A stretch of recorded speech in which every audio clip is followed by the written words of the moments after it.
calculating the number of modes that are actually propagating in fiber optic. I'm not concerned about that. The only thing I am concerned about is the numerical aperture, and the formulas is there.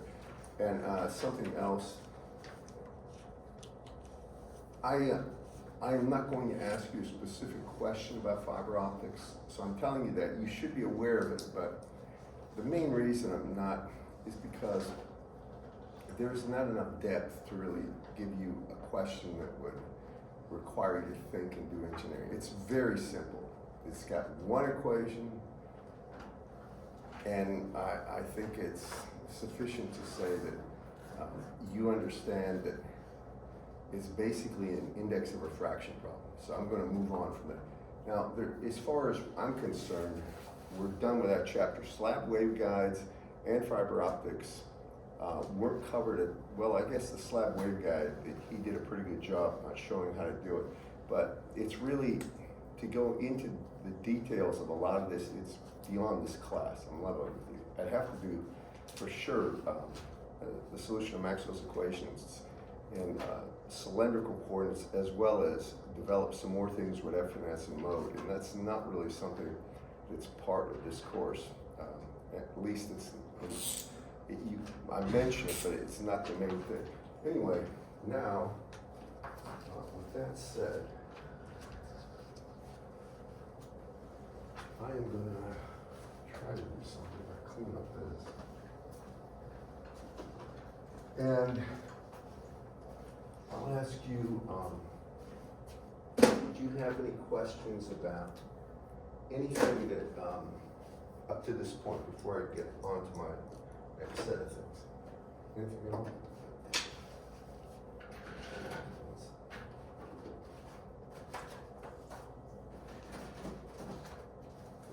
Actually, these are the good markers. I think I learned my lesson with most of these.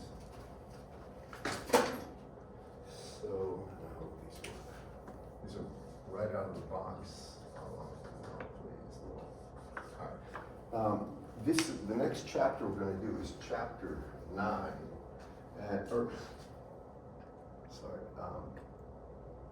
chapter 8, part 8 in your book, and that is going to be on antennas. Now I can bring down a lot of antenna examples, but when we talk about antennas, basically, we're talking about something that takes an electrical current / voltage, and simply it's a transducer. It takes it and turns it into electromagnetic radiation. That's the only thing an antenna does. Examples of antennas, I'm sure you remember the old car aerials of antennas that were just straight wire? Those are simple dipole antennas. We're going to be studying those. There are a lot of different ones. So when you see a lot of times mounted on houses is a circular dish that's actually a satellite dish antenna. That's a high gain antenna. When I use the word gain, it means it's able to focus all the energy over a small quadrant of space. There's so many different types of antennas. They look at just like about anything you can imagine. From a tree, basically you can have just a wire antenna that basically has multiple branches, and we did we used a genetic algorithm to create one of those, to anything. So there is no limit to the shape. There really isn't. The ones that are most interesting right now are called conformal antennas. And these are antennas that are built into the surface of either automobiles or aircraft or houses, where there's nothing sticking out that can get sliced off or will be in any way interfering with airflow.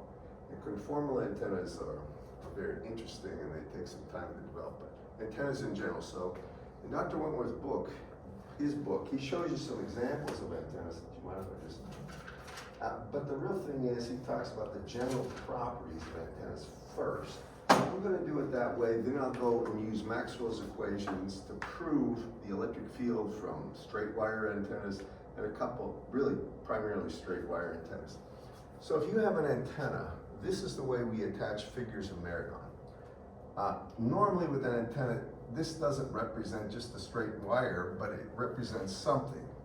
This is going to be an antenna. And usually they have some sort of a source of voltage or current or something like that. And they'll have something that connects to the antenna. Now, when you have an antenna like this, it's going to radiate electrical power. And the idea is basically this, that you need some coordinate system.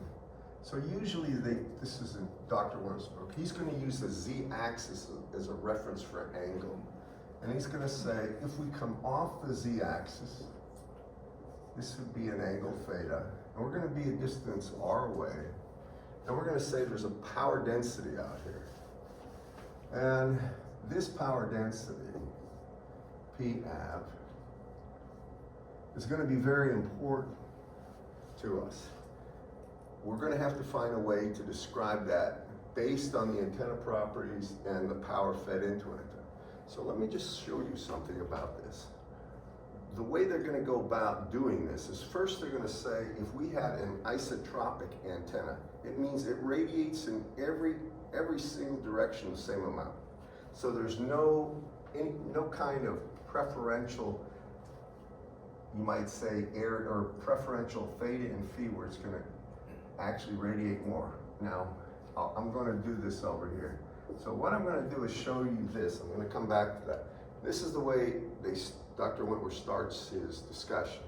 He's going to say we're going to assume this antenna has a total power it radiates is P rad.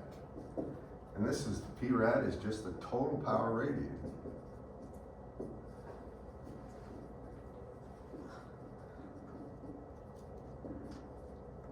I think you get the idea, it would be in watts. That's the total amount of power. Units of this are watts. Now, if it is an isotropic radiator, so if it's an isotropic radiator,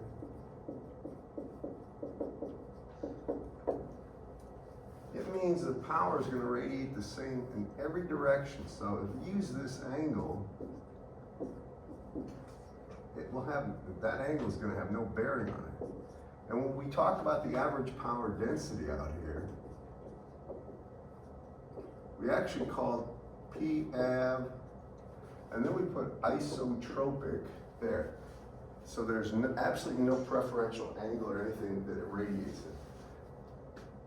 Can you think of a good example of this? Something that radiates light or electromagnetic energy and has no preferential direction. There's a real good one.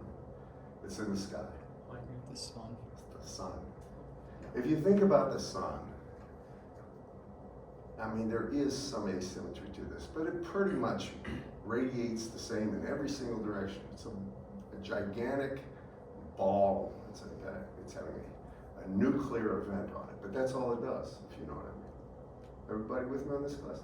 So the power radiated, if it's not preferential, the actual power density, the average power density for an isotropic radiator would be total power radiated over the surface of a sphere. And that's 4 pi r squared. And it would be in the AR direction. And the units of this would be watts per meter squared. Does that make sense? Just think of a big, giant, beach ball kind of thing. That surface area is what all that power has to radiate through. So if there's no preference for any direction, that's going to be the power density. Make sense? Now, if we have something, and we have an antenna that has a gain, actually, I'm going to use the word directivity. So now I'm going to come back to this and say, well, that is the isotropic power density, but suppose this antenna has a focusing ability. And I'll use this word, I'm just going to say that we use the word directivity. This antenna has a directivity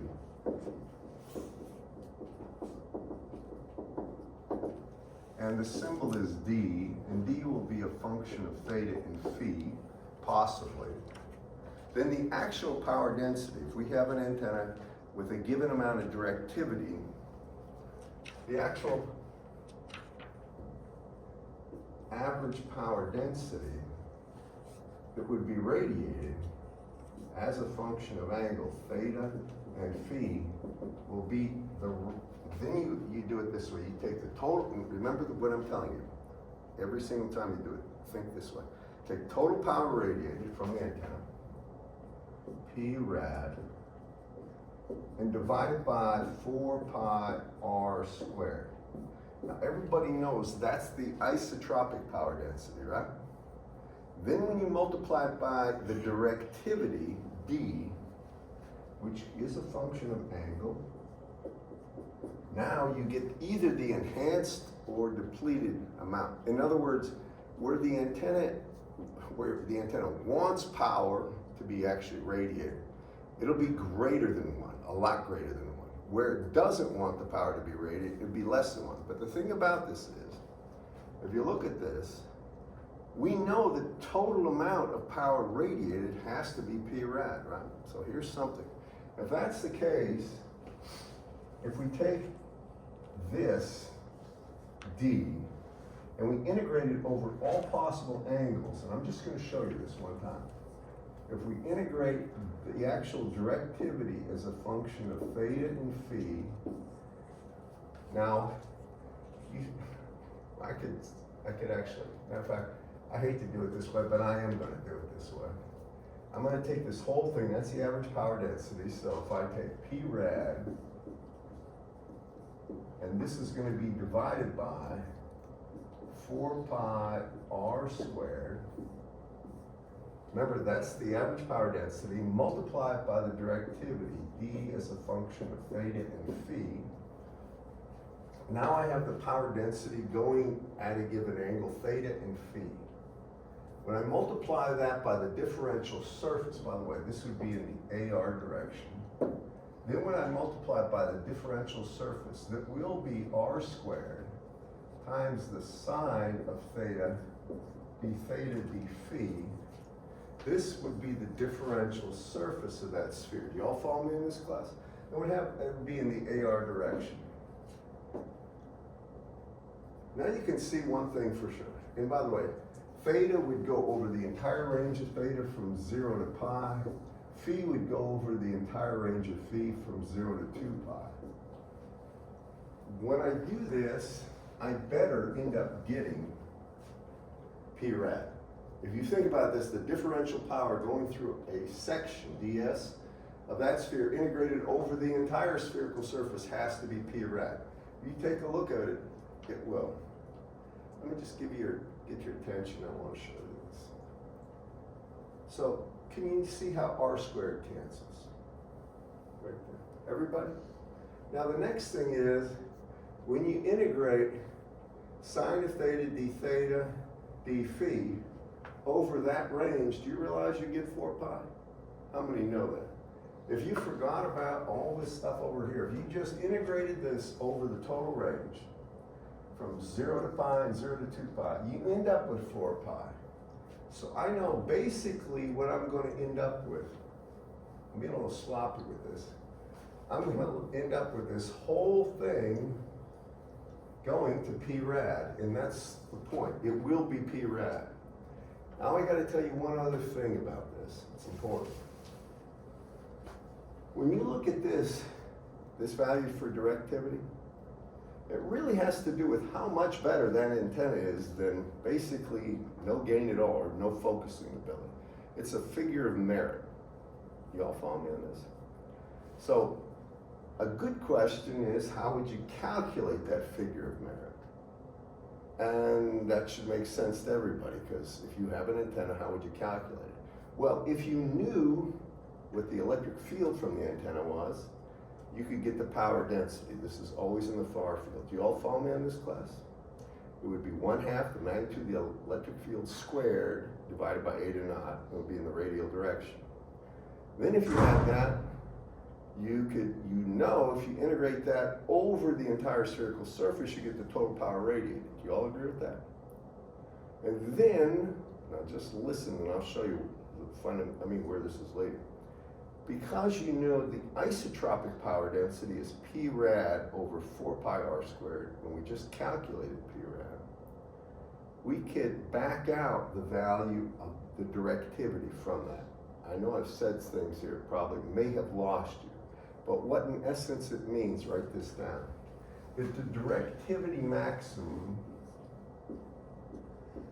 can be found out as this, it is equal to 4 pi divided by an integral here, and this is called the normalized power density, I'll get to that in a second, times, and here it's just going to be the sine of theta, d theta d phi. This is in your book. Theta would go from 0 to pi, and phi would go from 0 to 2 pi. That's the maximum value of the power density, or I'm sorry, the maximum value of directivity. When I say Pn here, I know there's a lot of this stuff I'm going to define as needed, but P normal is the normalized power density. So Pn is the normalized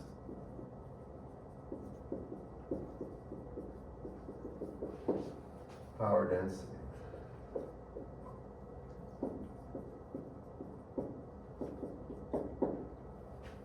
So anytime you hear normalized, what do you think of? I'm asking, just trying to get you to think about this. Well, normalized generally means you're going to divide something into this thing in order to have a ratio. For instance, when we talk about dBm, you familiar with that term? What do we do with dBm? We have a power, but then we divide that power by 10 to the minus third watts. That's called normalize it. When you take 10 times the log of that, you get the dBm. That is a normalization. Here, what in Pn, when I say normalized power density, they do this. They're going to say the normalized power density as a function of theta and phi is really, and here you take the actual power density, P ab, that's a function of theta and phi, and you divide it by the maximum power density, all right, at that given range. So the bottom line on this can never be greater than 1. If you take the average power density at a given range, and it will vary, and when you divide by the maximum possible, you find this is called the normalized power density, or it can never be greater than 1. Y'all follow me on this? Now, what this Dmax is, it takes this term, you can go, this is one of these things, I really hate to waste time on this, but you can actually back that out from this and doing integration over the entire spherical surface. When you do that, you can back out with Dmaxes and stuff, but it's easier for me to just put this down for you to see it. So if you take a look at this right here, this is a mathematical calculation for Dmax. Now write this next part down. We'll do one in a second. But if you wanted to get the actual value of D, now this would be the directivity as a function of theta and phi. That will be equal to D max. That has a single value, but then you multiply this by the normalized power density. And that will give you D, the directivity, as a function of angle. I know I'm throwing a lot at you. I will make this more understandable by example. Can everybody follow me on this here?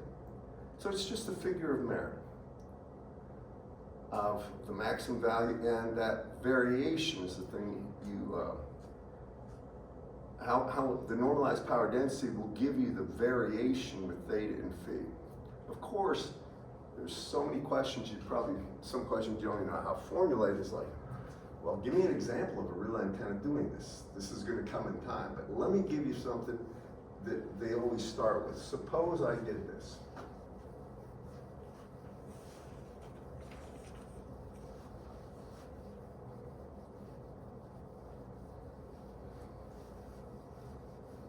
This is true for all antennas, not just isotropic? Well, this is not an isotropic antenna. The only isotropic antenna is a theoretical idea, and I use the sun as an example. All antennas have directivity. We talk about P rad over 4 pi r squared as being the radiation from an isotropic antenna that we use as the base. We take that, and then we multiply that by the directivity to get the actual, right? But we gotta get the directivity. So a good example, something that will get you thinking in the right direction, I'm gonna leave that up there, is, actually this is a real normalized power pattern. And I'm gonna give you something that's a little more detailed, but I wanna do this in a way, I guess I should work here. I wanna do this in a way. It covers both. Huh? It covers both. All right, but it's probably a little better right in front. I don't know for a fact. Has anybody looked at these videos? Well, I'm watching it right now. What? I'm watching You'd it see right what now. Oh, I mean, but from the lectures, do you ever go back to them? And I tell you before a test, it might be useful, especially stuff we haven't covered in a while. In my other classes, they do them all the time, but they're larger classes during the regular year, and I get very specific questions about homework problems a lot of times. And that's where, when you cover them in the lecture to do them, that's where it's really helpful to students. So, let me give you an example. I have an antenna. This is a real power density, by the way, or a real possible power density. Dipole antenna. Here's the z-axis, and here's the angle, phi, okay? Now, I'm gonna tell you, right off the bat, that the actual power density, average power density, is equal to, say, 10 over r squared times the sine squared of theta AR watts per meter squared. I give you the average power density, not the isotropic power density, average power. Oh, you with me on this, class? And now, what I want you to do is find the directivity as a function of theta and phi. So we're gonna get the directivity from this. By the way that would be found out is you could get the electric field from a short dipole. You can actually calculate it fairly exactly. Then from the electric field, you take 1/2 magnitude of the electric field squared, right? Divided by 8/0, you could get the power density, and that's a possible power density from a real antenna. Are you with me? Okay. Now, how do we calculate this? Well, the first thing we should do is get the normalized power density, right? And the normalized power density will not be a function of R, it will only be a function of angle. Can everybody follow me on this? So look at this just for a second. And I freely admit my handwriting is getting to the point where it's about illegible. Okay. Now, how do you get the normalized power density? P over max. You gotta find the maximum power density, right?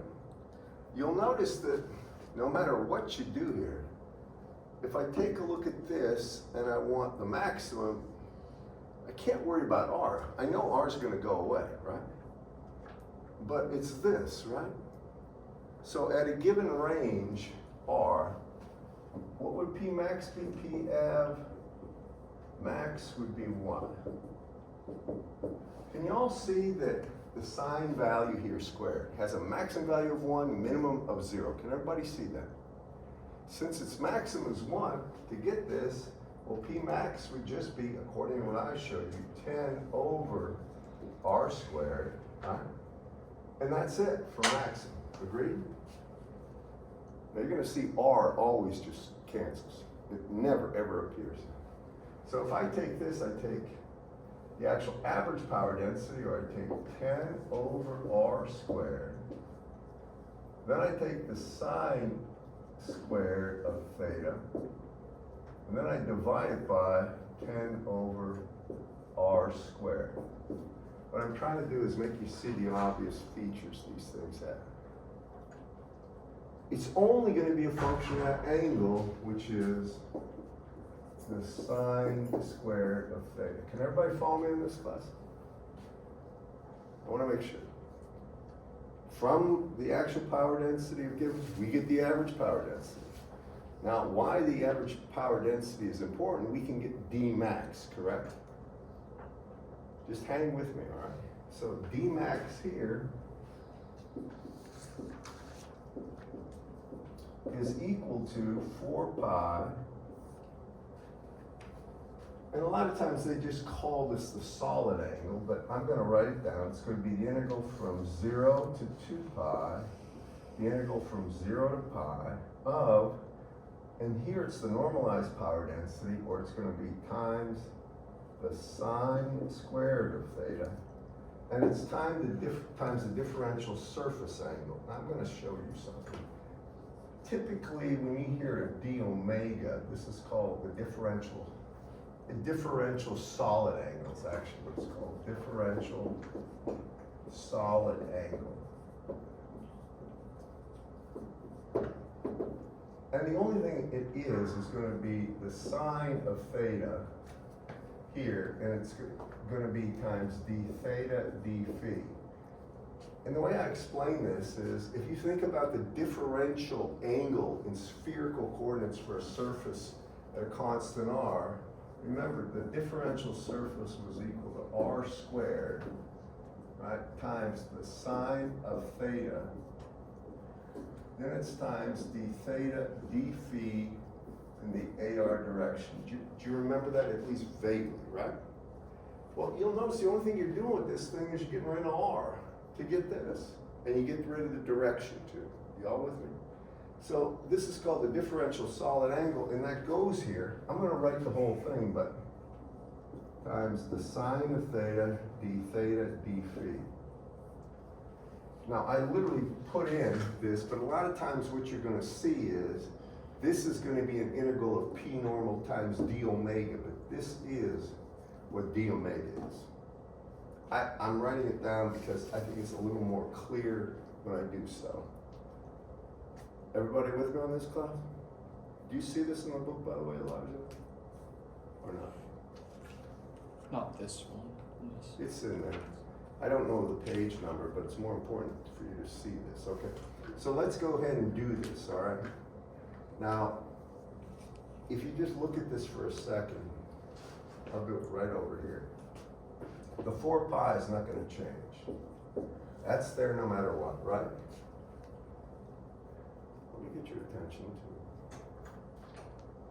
Can you see this d phi integration? Nothing in here varies with phi. Can you all see that? When you integrate something, nothing else varies, you just get that something. So integrate d phi, you get phi evaluated from 0 to 2 pi. You get 2 pi. You with me? But now I've got to integrate, how many people know this one? From 0 to pi of, now this is sine cubed, but really I'm going to leave it as the sine squared of theta times sine theta d theta. Now, there's a reason I'm doing this. It's been probably a couple of years since you had calculus. I don't even know. Am I right? So why did I leave that integral like this? You got calculators, you can do it on there, but because sine squared is 1 minus cosine squared, right? Let me just do this integral right here over here. So I'll do it one time, and you people will probably have this available to you all the time.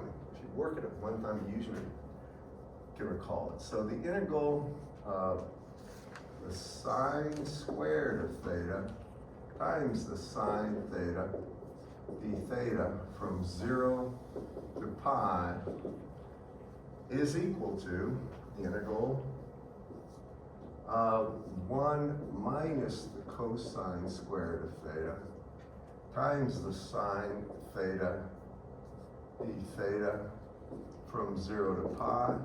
Y'all with me on this? Yeah, I'm just going through the steps. If you don't want to, don't worry about it, just hang with me.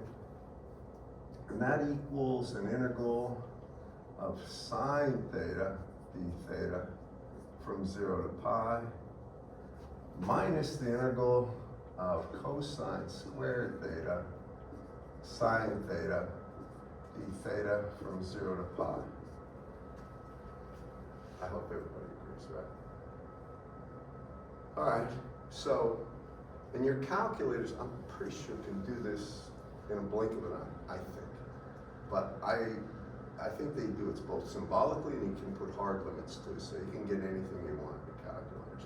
But you should at least have an appreciation for doing it this way. A lot of times in the real world, when you're doing long, gigantic, enormous amounts of formulas and stuff, you can usually cut to the chase by seeing how things reduce, just with simple tricks.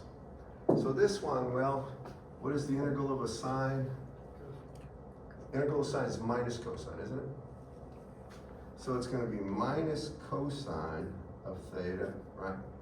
From 0 to pi. And then what's this one over here? Well, the way to do this is what? Let u be equal to cosine theta, and therefore du is equal to minus the sine of theta d theta. Do y'all remember this? That's this part, right? Remember doing these substitutions? So this is going to be u squared du with a minus sign, correct? So it's going to be actually not a minus, but a plus. Then it will be the integral of u squared du. And of course, that minus sign, this minus sign cancel. Do you all agree with this, class? You know where I'm going with this, right? Did you have a question? I was just confused on the wait, well, never mind. If you look One's here, there's a derived. negative here, right? Yeah, I got So it. minus sine theta d theta equals du. It becomes plus because of that. Okay? All right, now if you get down to here, you'll notice that theta is 0, right? So if it's 0, what is the cosine of 0? 1, right? And when theta is pi, because now I have to substitute the limits, it's no longer theta, it's u. So when theta is pi, it is minus 1, isn't it, class? Used to be minus 1, okay. We're not quite there. Let me do it over here. So I hope you don't mind this. See there's a minus sign here? I'm gonna do this. Just make this pi and make this 0. Follow me? Switch limits. So what's the cosine of 0? 1 minus the cosine of pi. Cosine of pi is minus 1. 1 minus a minus 1 is 2, so I get a 2 for that first part, right? And then over here, what do I get? I'm going to get plus u cubed over 3, right? And u cubed is just like what they used to be. From 1 to minus 1, or what can I do? I can leave it like that, or what is it really going to be? Or you can flip it and put a minus sign there, but now you get 2, right?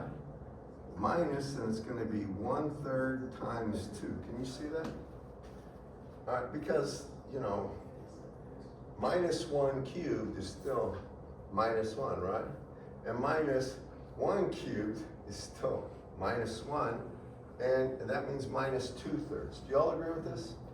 So here, when I take a look at this, I have 6/3 minus 2/3, or that is 4/3. Do you agree? I spent a lot of time with that. Just realize that. Whenever you do these goofy integrals, they usually break down something very obvious. So this is going to be 4/3. Now I come over here and I say that's 4 pi over 2 pi, and that is 4/3, right? I hope. And if you look at this, I get 3/2. You see that, class? In fact, that's right. So that means the maximum directivity for this dipole is 3/2. D max, I'll write it here. D max is going to be 3/2, but I didn't want just that. Now I want the actual directivity.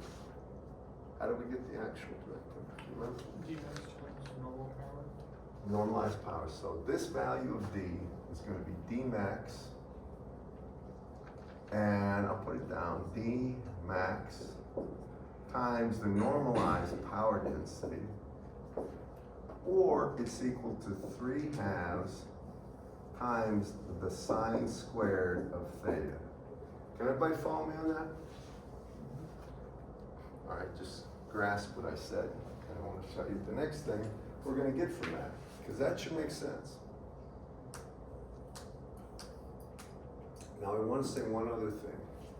The actual signature of the directivity, look at and see how it varies with theta and phi. That is how the power varies. The normalized power varies that way, as well as the real power density. When I say signature, I mean scale, right? This itself is proportional to how the power density varies with phi, or with theta, and it's proportional right there.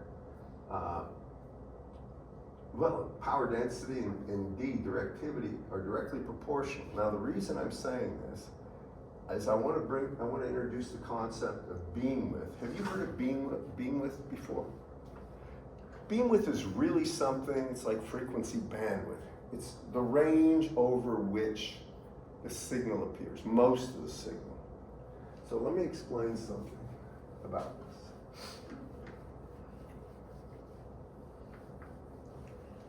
And it won't matter if we use directivity or if we use normalized power density or real power density for this to show it. But if we just think about the normalized power density versus angle.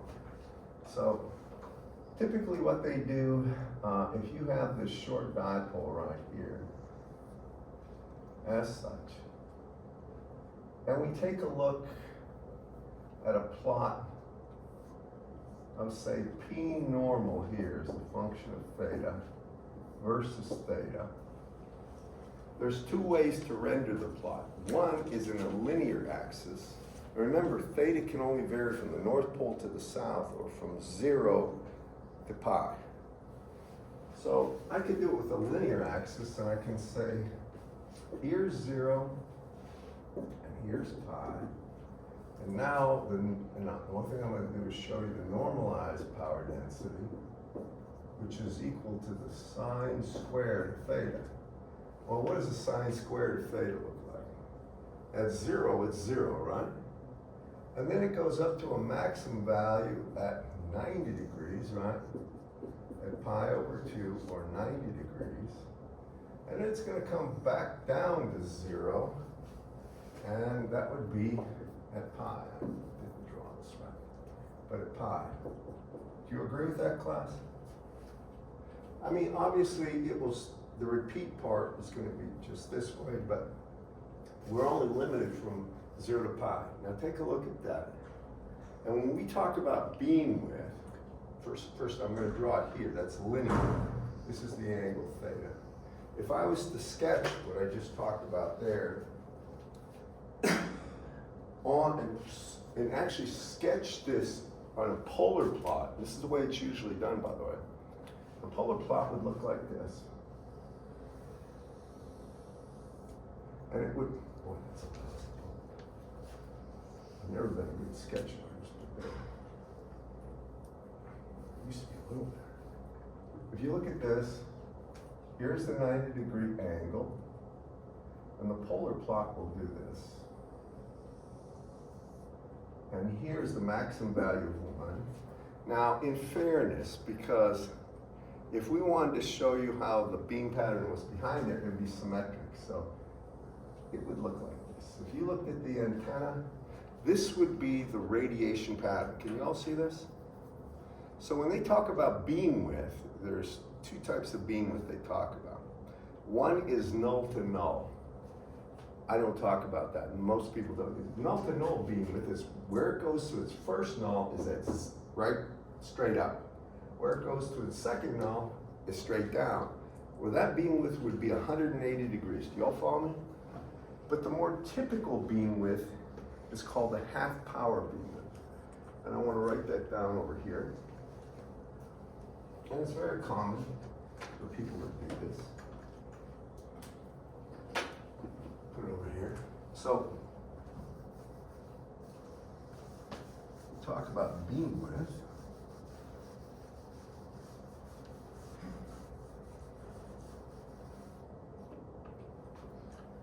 This is called the half power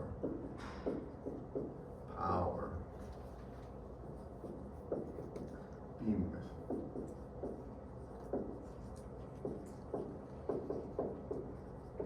The symbol is usually just theta or phi, and it's called half power. But I will always make sure I said the half power beam width. I'll never use the null to null beam width. It's not used almost ever. So the half power beam width is where, or the width of the main beam, and for this case there's only one beam, so it's the main beam. But it's basically this. If you came, if this is 1, if it's normalized, then this would be 1/2. The magnitude here would be 1/2. Can you all follow me on this? And this range right here would be the half power beam width. And sometimes they put theta as the B. But the half power beam width, half power, for this one would be what? How would you calculate it? Let me bring your attention to one thing. We could do it here too, but it's probably easier to see here. First, do you all agree this is symmetric about this maximum? So a smart thing to do is see what the distance from here to here is and just double it. So what is that distance? Well, or the distance from here to here. Either one will be the same and double it. Well, this has a value of 1/2, agree?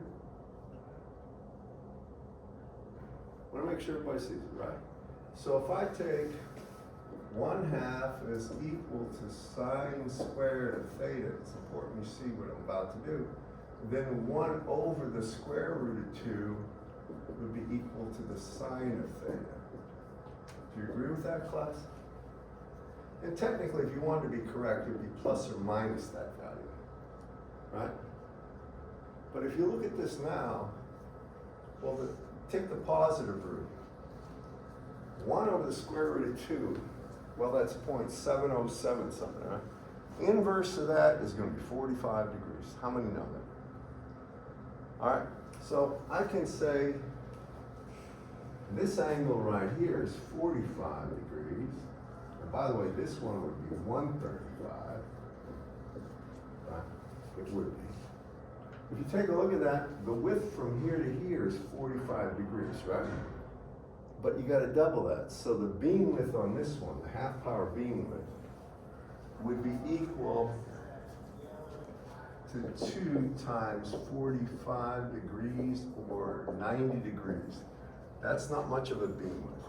I'm just going to tell you, not much. Y'all with me on this, class? It's important that you appreciate this. Now, half power beam widths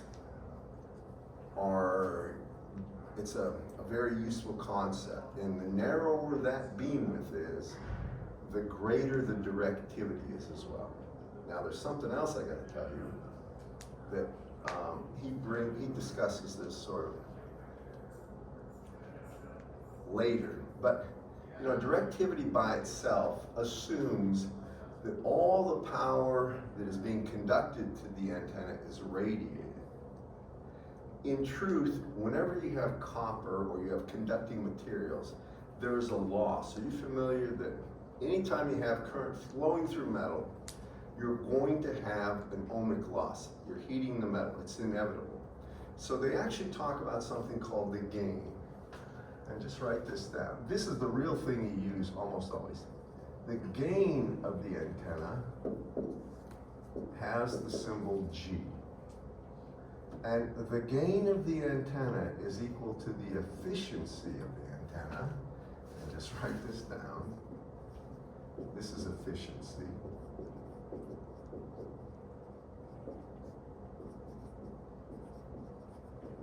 I'll spend more time with that later. times the directivity.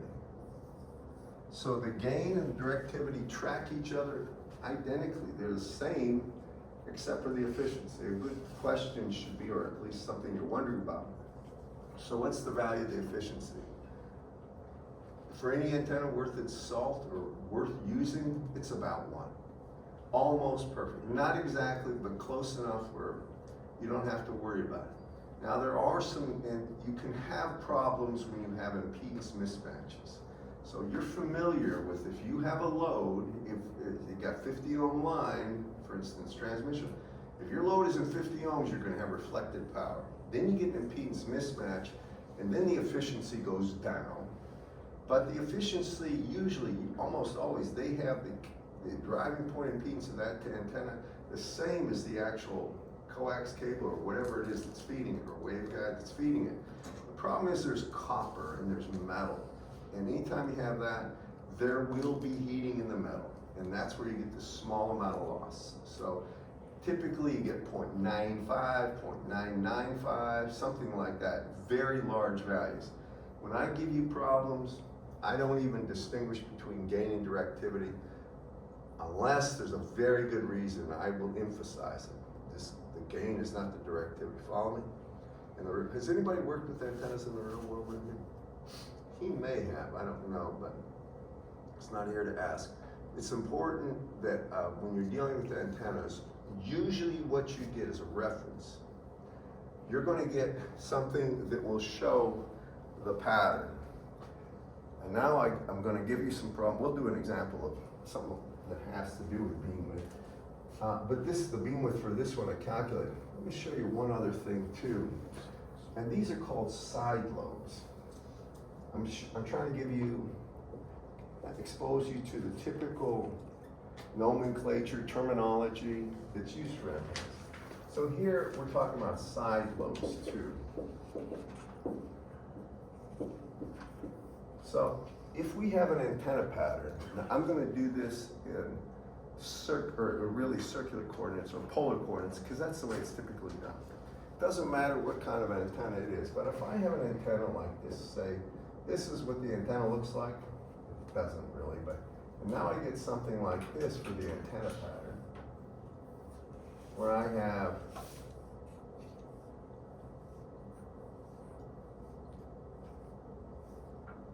can y'all follow me on this?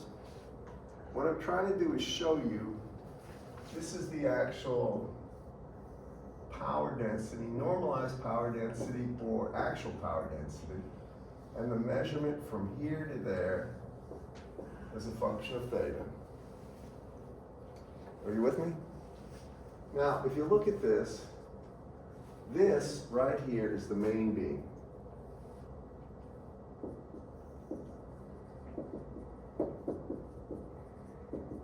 What the main beam is where the actual power density is the greatest, the normalized power density is the greatest. Can you all see this, class? You can see, I made it long. All these other guys right here, these are side lobes. You don't want side lobes.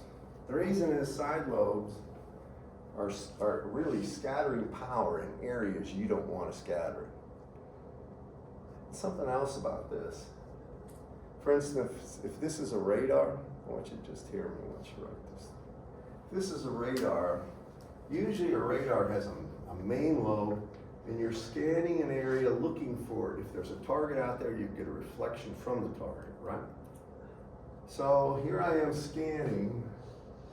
There's nothing out here, but there's something here.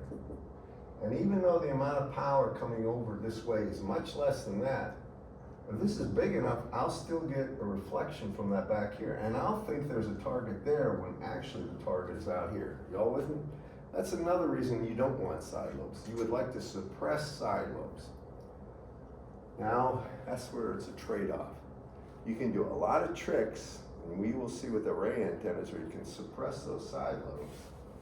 But the problem is, you can never get rid of them totally. And the more you try to suppress them, the more expensive it is generally, the harder it is to do. So there's always trade-offs with these things. In the real world, the primary trade-off you're worried about is money.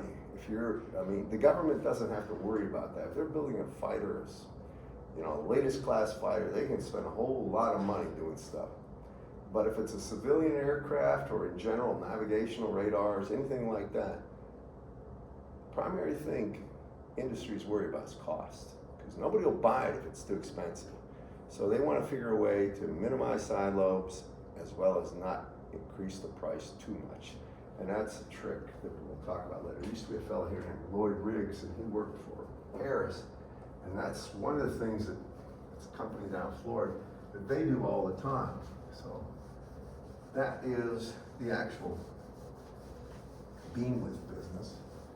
And a good thing to do at this point is probably give you an example of a problem or two related to all this.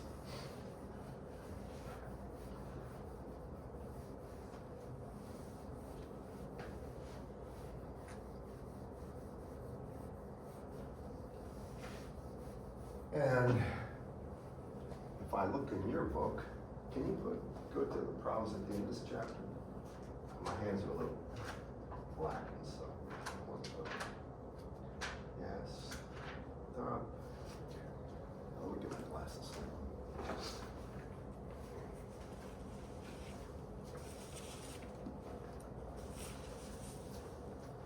I don't have my book upstairs, unfortunately.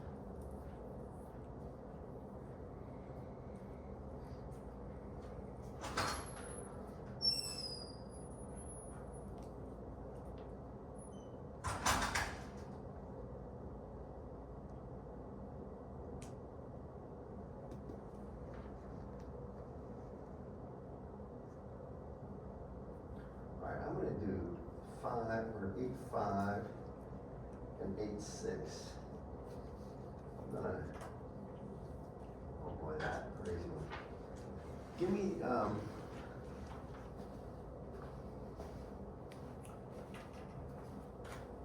actually give me 8.6 first, if you don't mind.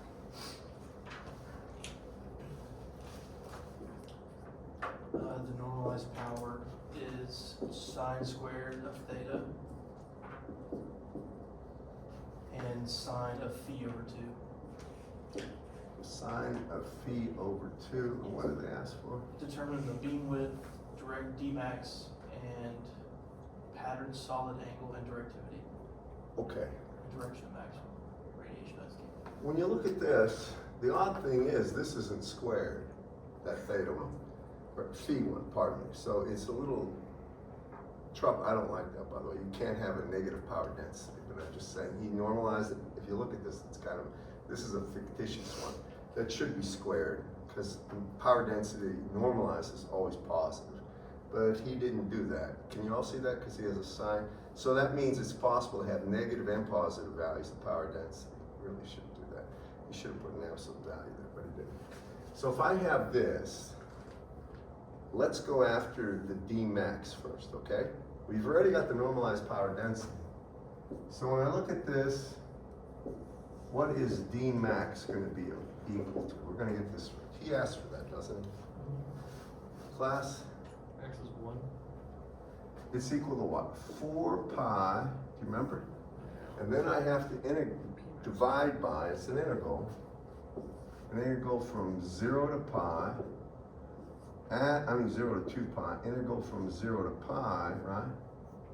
That normalized power density, sine squared of theta, but it's times the sine of phi over 2, and then it's going to be times that differential solid angle, or it's going to be times the sine of theta d theta d phi. I'm putting it down here in the fullest form. I think you're going to see, just give it a second and think about this. We'll get the beam widths in a second. Now think about this first of all. Can you see how that sine squared theta times sine theta here, d theta, can be separated from the sine phi over 2 integral? You with me? So I'm going to do it that way. And I'm going to say that is going to be 4 pi. And then I'm going to go ahead and say it's going to be the integral from 0 to 2 pi of sine of phi over 2 d phi, and then it's going to be the integral from 0 to pi of sine squared of theta times sine theta d theta, right here. Do you agree with that? I'm just restating the obvious. Now, if you look at this, how do you do this integration? I'd change variables. All right, what I do here, and I'm doing it for a reason this way. The integral from 0 to 2 pi of sine of phi over 2 d phi. Now I'm going to create another variable. Let's call it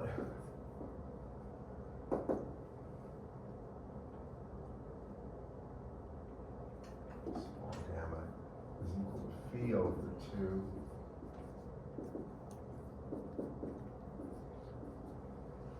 everybody follow me in this? I'm going to solve this integral first because that's in the front. Y'all with me? So what is this going to be?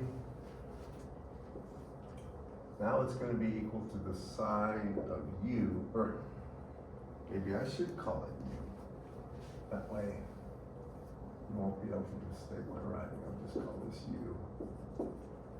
Sine of u, and then the d phi becomes 2u, or 2du, pardon me. And because u is phi over 2, it goes from 0 to actually pi. Do you agree with this, class? Can you all see what I'm trying to do? Are you with me? All right. And what's that going to be? Well, that's 2, right? And an integral of sine is going to be cosine, correct, class?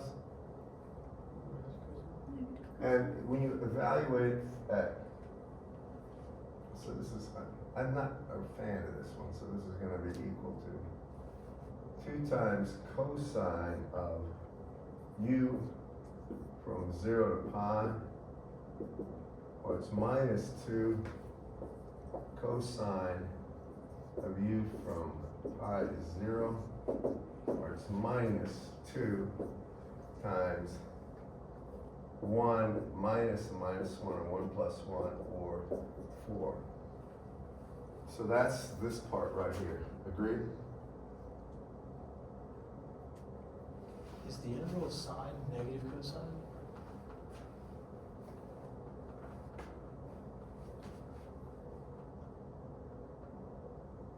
Yes.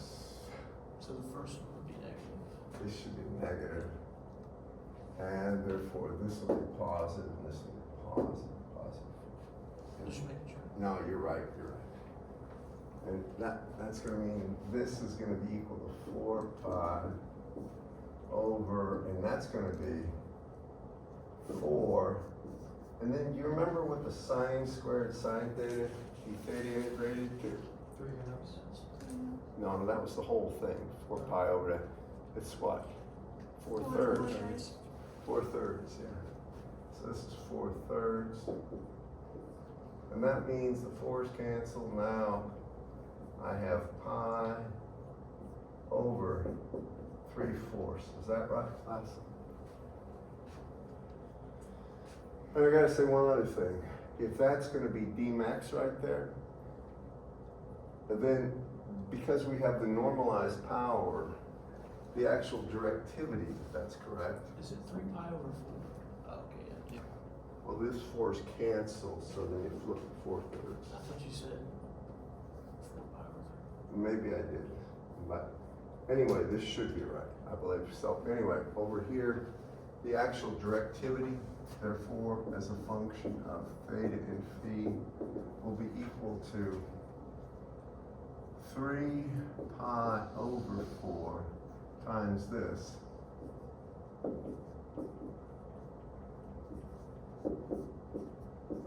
I might add, that really should have an absolute value there, but I think, based on the ranges possible, it's okay.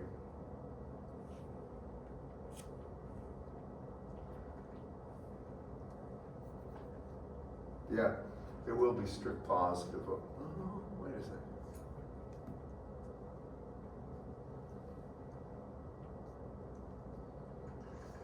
No, it does go there. It should have an absolute value. I take it back, because that's phi goes from 0 to 2 pi.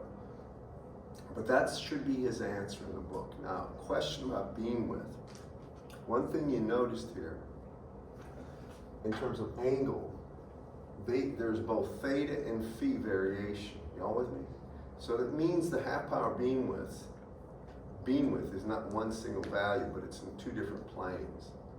The half power beam width for the theta will just be 90 degrees. That would be the same as before. You see this, the sine squared of theta? But this one's weird. What would the half power beam width be for that? And I'm going to graph it so you can see it. I think you can see it actually. If you look at this one right here, if we plot the sine of phi divided by 2 right here, well, at 0 it's 0. This is going to be versus angle theta. And then when you get out to pi, or 2 pi right here, or I'm sorry, pi, when you get to pi, that's going to be a relative maximum.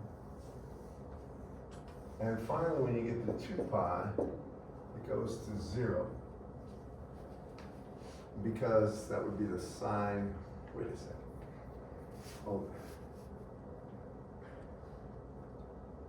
Yeah, that's right. It goes to 0. So I guess it is positive over the entire range of values. If you look at this and we want the beam width, how do you get it? This would be in the phi direction, just look. Well, I know it's the peak value here is 1, right? Dead center. We need to find out what the value is, it'd be symmetric about, where that power density is 1/2, right? So it'd be the sine of phi over 2, because this is phi, sine of phi over 2 is 1/2, right? And that, what is that going to be? I don't actually know. What's the inverse sine of 1/2?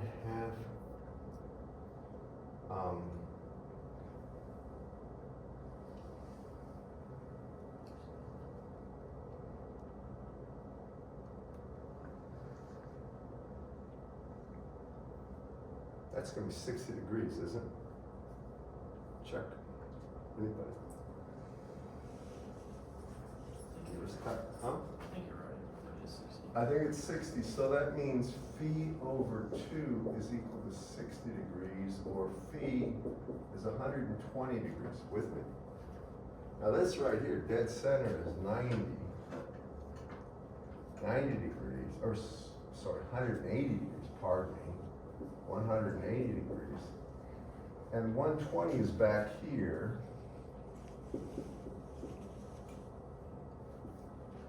This distance would be the same as the distance from here to here, so I can take 2 times 180 minus 120, and that will be the beam width in that plane, half power.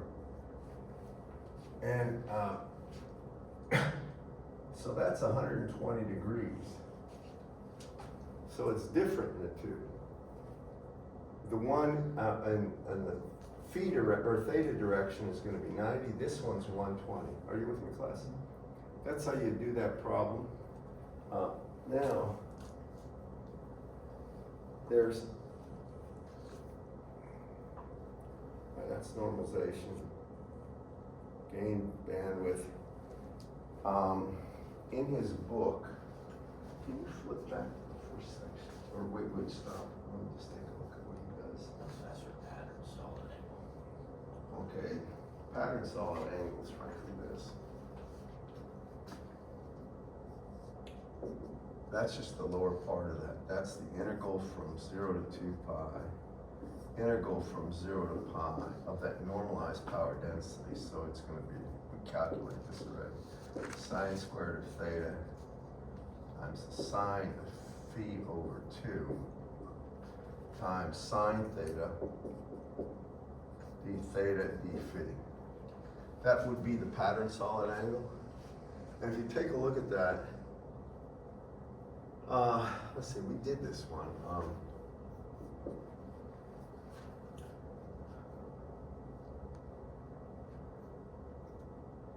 Actually, we can get it right there. So we have 3 pi over 4 is equal to 4 pi over the pattern solid angle. So it means pattern solid angle is going to be 4 pi divided by 3 pi times 4, or that's 16 thirds. And the units would be stair radians. Are you familiar that you can have radians, and then if you have a solid angle, it would be radians squared or stair radians. Are you familiar with that from your math courses? Stair radians, we could talk about degrees squared too, but almost always it's stair radians. It just means you're getting a solid angle. You have two perpendicular, I guess, axes, theta and phi, and the differential on either of those is multiplying each other. So that would be 16 over third. Now I've got to put the solutions for 8 up. I don't think I have. I'll put them up. Are you with me, class, on this one? I've cut. What is the omega p? It's the solid angle. Okay. This is called the solid angle.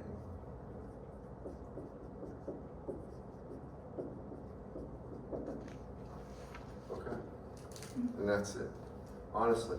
And I think I'm getting close to out of time, if I'm not out of time.